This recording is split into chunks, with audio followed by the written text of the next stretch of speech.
Ni Enrique ang mainit na pagsuporta ng kanyang mga fans na walang sawang nagpupunta maging sa kanyang mga taping. Guys, si Demi nga pala, pinaka the best. Barkada. Gusto namin sure na safe siya. Tapos parang happy siya palagi sa set, hindi siya naboboard. Ano mang kasikatan na tagumpay na kanyang marating, si Enrique laging inspired at porsigido para mas mapasaya pa ang kanyang mga tagahanga. Mga taga-suportang kailanman hindi siya iiwan at tatalikuran. Sobrang bait nila, no? Super love po sila. Sa mga fans sa Kinatics, sa Devkins, sa Kathkins, sa Enrique Licious, sa lahat.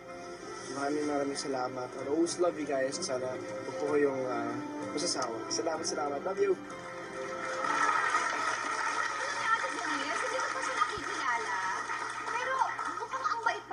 Yes, he is. Sobrang mabait, sobrang malambing. Kaya ang dami niyang fans eh. At saka I remember when I talked to him before, ang sabi niya, if there is anything na gusto niyang mangyari or anything that he wants to accomplish, he wants to make not just a mark in show business, but a mark in people's lives. Kasi yung daddy daw niya, till the day he died, parang ang dami naging kaibigan. Yung ang dami nagmahal sa kanya. And he wants the same for him.